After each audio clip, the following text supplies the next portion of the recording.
do anything for her. Whoever she's dating, he's a piece of shit if he doesn't treat her right. She's my bestie and I love her. So who cares? Why not do your own thing and let them say what they want?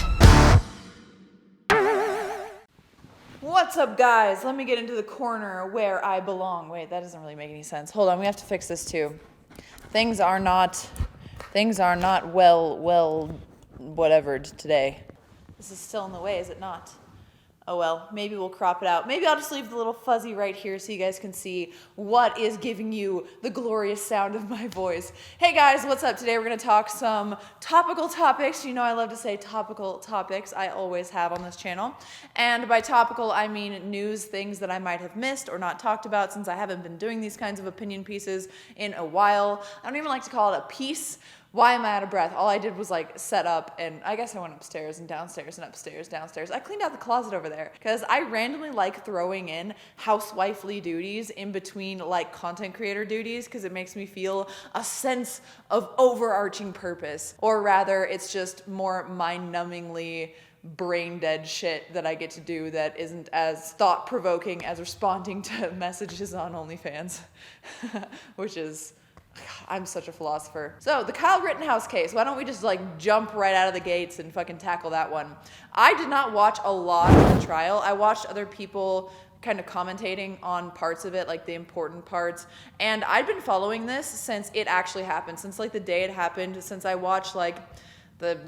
whatever you want to call it, the skeptosphere or like the political punditry that happens on YouTube. I saw it as an issue when it like first happened, where people were commenting on it without all of the information, getting like random snippets of footage that's like still so fucking bad quality. It's like, I personally knew from the beginning that it was going to be a self-defense verdict, that he was going to be acquitted of any charges that are as serious as like actual murder, where he was intending to unlawfully take the life of someone without an apparent possibility of bodily harm. I knew that he was defending himself, and I think the disconnect here with a lot of people who would say that he should be guilty is that they either don't really understand how the justice system works, or they don't really understand the laws, or they're just so far into their political corner, usually the left, that they can't see the difference between what maybe should be morally right, or maybe what he should have done, versus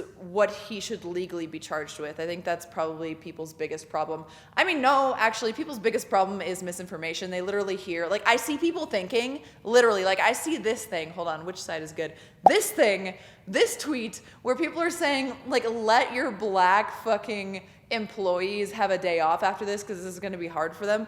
Like, you would have to do like 3 steps removed to even make this about black people. Like, Kyle was white, his victims, the people he shot in self-defense, were white. The only way you could even trace this back to any kind of black issues is the fact that like the protesting and the riots that were happening, both were happening in that area at the time, were related to like Black Lives Matter type stuff. Like, that's literally it. Nobody involved.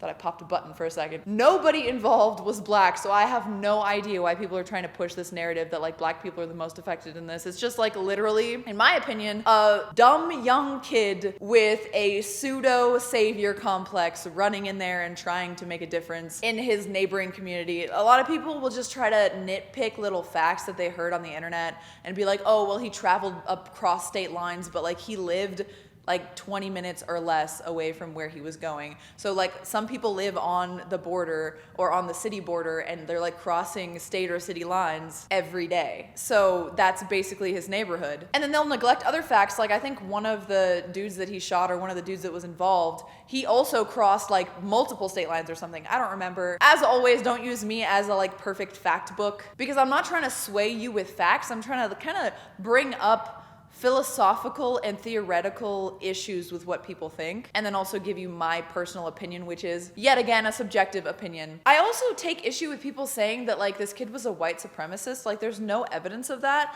And then like when you look at the kid, you have to have like a crazy political bent or some kind of crazy bias to think that that kid has like a hateful vibe. In my opinion, he's just young, dumb, is like a Boy Scout and like wants to be a paramedic and thinks that he'll go down there and like maybe feel really good about himself because he helped people. Like that's literally it. And then he got in way over his head and yeah, had to defend himself. But here's some things that I don't think a lot of people have talked about that I find really fucking annoying. And one of those things is that people keep saying that he's either like an evil demon white supremacist or he's like a fucking savior or a hero or something. Both of those fucking bother the shit out of me because there's a middle ground that's more close to reality, and to even like apply a moral judgment to it when we're trying to decide a lawful verdict is like completely useless. You can think whatever you want to think about whether or not he should have been there, whether or not he should be allowed to have a firearm, which they proved was okay. That's why the charges were thrown out. You can have all of these opinions, but it doesn't change the fact that like he was in fear for his life. Like it sucks in a situation like that where someone might have told these people, look, that guy's an active shooter,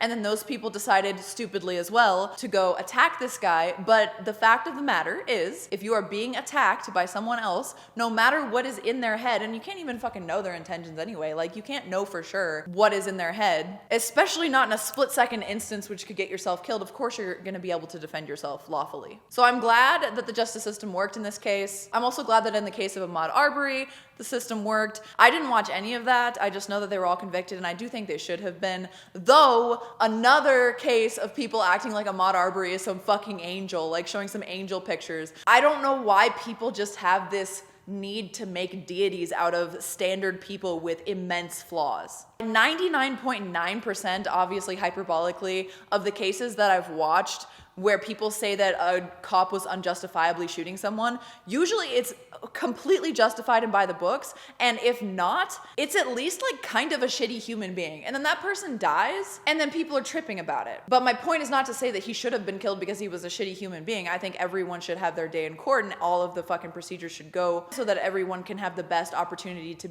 have a fair trial. But sometimes that's not possible. Sometimes people just need to be shot and things need to be dealt with there to protect the law enforcement individuals or like people surrounding them in the situation. But going back to Kyle, the people who act like Kyle's a savior, like, come on guys, like he's an idiot. He was not equipped to go down there. He was basically like Dan Bilzerian on the shooting that happened here in Las Vegas on October 1st. Like Dan Bilzerian like went back to his fucking mansion and grabbed a bunch of his guns and wanted to like vigilante down there. Except for Dan Bilzerian's probably a lot more equipped. But like if Dan Bilzerian had gone down there and like someone attacked him while he was holding a gun, he'd be within his rights to shoot. But he's also being an idiot because there's a possibility that people think that he's the fucking active shooter and like he gets shot by a cop, which would have been justified too.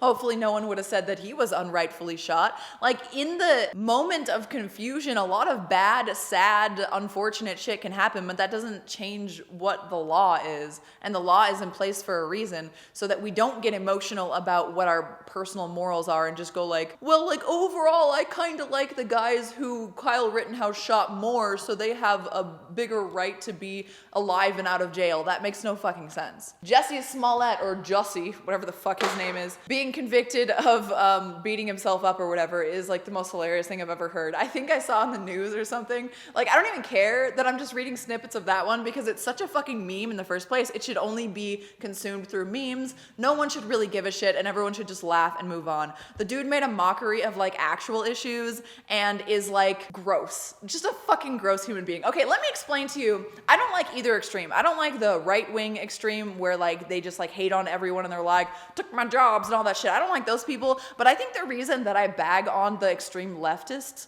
more is because there's this kind of dichotomy where the right is seen as kind of outwardly evil, like not giving a shit about the public or whatever, and like only taking for themselves. Like they want to keep the taxes so they don't have to like pay for other people's roads and healthcare, etc. And then on the left is pretend righteous. They're a more malevolent evil because they're pretending to be selfless and like they're out here for the betterment of others, but they're really just like looking for brownie points and clout. And there's nothing more disgusting than pretending to be an angel while being evil. I would just rather have someone just be honest about what they are instead of hiding behind this facade of like righteousness. That's always grossed me out like extra. As someone who's been very honest about the things I think and understanding that like my moral compass might be different from others because of my circumstance, I think it's so funny like once once you realize that morality is extremely subjective and you start realizing that people's different perspectives on things, even political stuff, is not based on like a good and evil perception. It's not based on a good and evil dichotomy, which doesn't even exist in the first place objectively. It's more based on a person's whole environment, surroundings,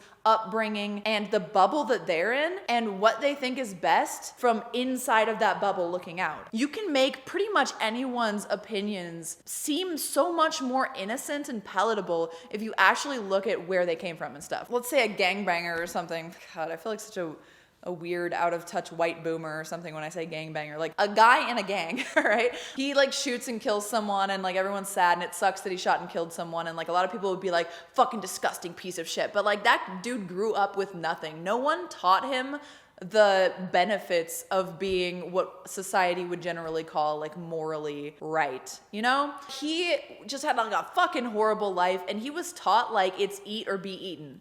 So he had to steal, he had to do this and that, and perhaps when he killed someone, it was in his mind, in his own self-defense, because if he doesn't like uphold the badassery of his current gang or whatever, see, like this is coming from my very white bubble, as you can tell, but like I'm trying to empathize. In his little gangster bubble, if he doesn't do this thing, he's dead, his family's dead, and like he never even began to make a moral compass that would make sense within the rest of the context of society because he's in his own little like ghetto bubble over here. I don't know. Like, I just think that it's very easy to not demonize people once you can see things from that perspective. And it's much easier to look at things with a level head and actually consider someone else's opinion. I was watching a video today. I often watch Destiny videos to get ready for these. I'm like moving my boob around. Sorry. I'm just totally like feeling myself up on the YouTubes. Please don't further demonetize my channel. You know, there was a day a couple weeks ago where I looked at my fucking monetization stuff. I don't know why, probably because it was just on my dashboard. And it literally said negative 36 cents. I owed YouTube somehow 36 cents. Didn't get a bill or anything. Can't imagine where that came from. But yeah, that's how demonetized and how restricted my channel is. I owed them 36 cents for some god-awful reason. But anyway, where was I? What was I talking about?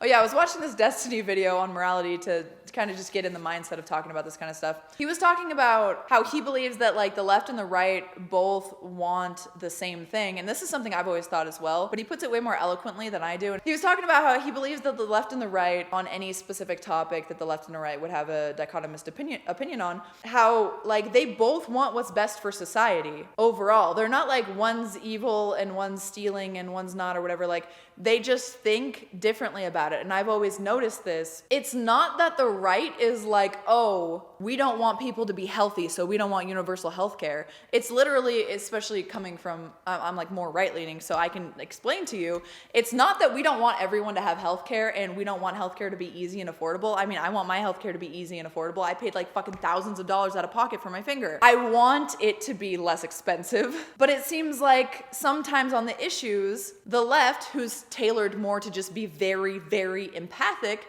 is like, yes, at all fucking costs, this just sounds great surface level, let's go ahead and help people. And the right will be more like, this might be a little bit of a biased take. Okay, yeah, like that sounds good, but it doesn't work in practice. We've looked at all the fiscal facts about this, fiscal facts, I like that, and decided that it's like not viable and it'll hurt people more in the long run. And perhaps that is coming from a higher economic standpoint, like it'll hurt me a lot more in the long run. And like you don't really notice like how people actually are all struggling. Unless you're like a multi-millionaire, unless you're like a billionaire or something, you're probably struggling. If you've made $1 million in your life and you're like 40 plus, like you're not much better off, and you especially in your bubble don't feel much better off than people who are also living almost paycheck to paycheck with a lower salary. So like perspective is also something to take into account, but people will just be like, people who make more money, much easier. If I, making low money, was thrown into the life of this guy making a lot more money, I would be 100% happy. So of course he has no problems, I have problems, and that's like how everyone feels. What else do we want to talk about?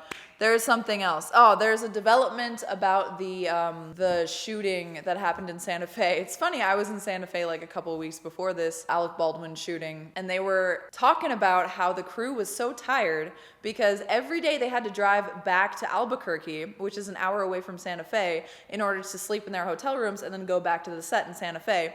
And I had a similar experience going down there. We had to fly into Albuquerque because the flights into Santa Fe are few, far between, and kind of awful, like with awful connections. Our airport was in Albuquerque, but we had to drive an hour to get into Santa Fe, and Santa Fe is basically like a very, very small little city with a bunch of peppers everywhere and nothing else. Anyway, so I experienced that whole like Albuquerque's the big city, but still like a fucking tiny city. It has like one tall building, like a medical center or something next to the airport.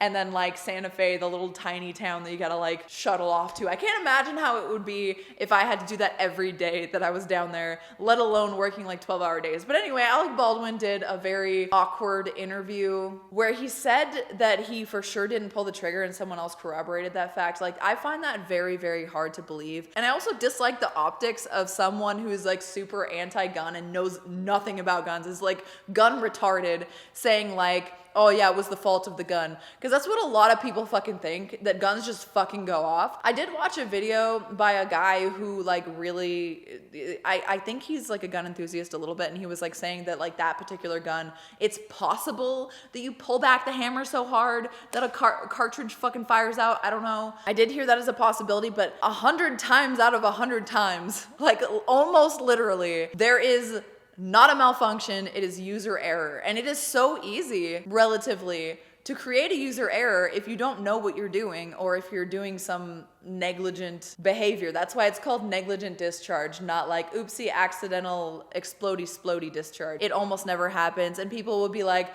oh, the gun just went off. It's like, no, because the trigger requires less pressure to pull, or because you had your finger inside the guard when you should have had your finger on the side for trigger safety. Those things, as someone who likes guns, and I'm not even that into it, is so cringe because it's so easy for you to be negligent, and it's the cost of you being negligent with a firearm is high as fuck. So it's kind of like almost ironic that he like probably said that erroneously and thought that that was something that could actually happen. I think that's pretty funny.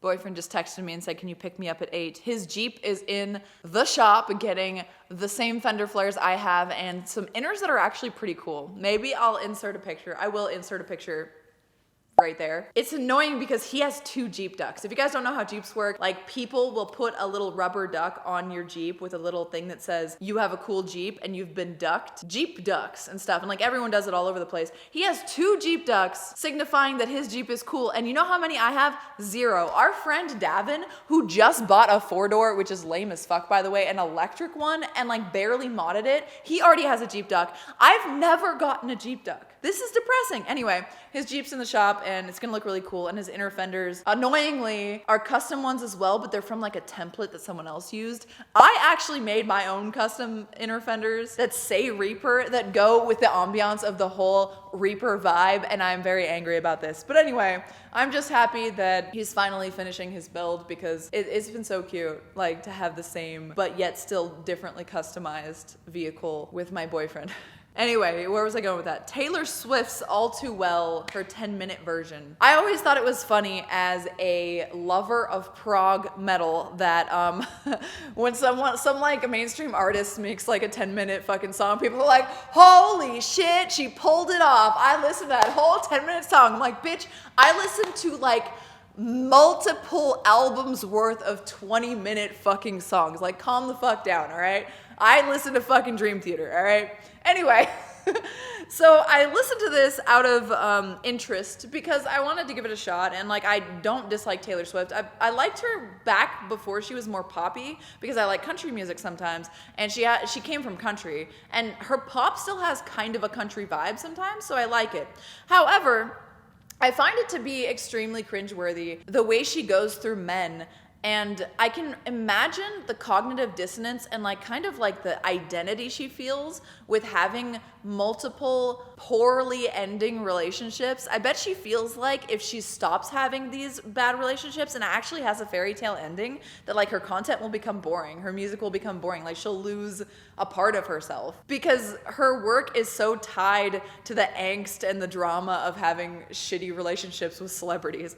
But anyway, I listened to the All Too Well 10-minute version and it was pretty good. Some of the stuff that they cut out was like cringy, but then some of the other stuff was like, oh, it should have been in there, like if that's her creative expression and how she felt. It's interesting to hear about celebrities and their relationship with other celebrities, but like it's crazy how people will literally be like, oh, Ryan Gosling should want to die now because of this. It's like also always been kind of weird when people inject themselves into other people's relationships because like you're only getting Taylor Swift's side and you can already see that every relationship she has fails. So usually the common denominator has some bearing on why the relationship is always failing, and the common denominator is always Taylor Swift, and then also the fact that like she'll probably make worse music according to her and her audience if she stops having shitty relationships. It's just like you can stand her and you can stand people in general. This is always something I've had an issue with. And hearkening back to what I was talking about with Rittenhouse, like you can agree with someone or you can like someone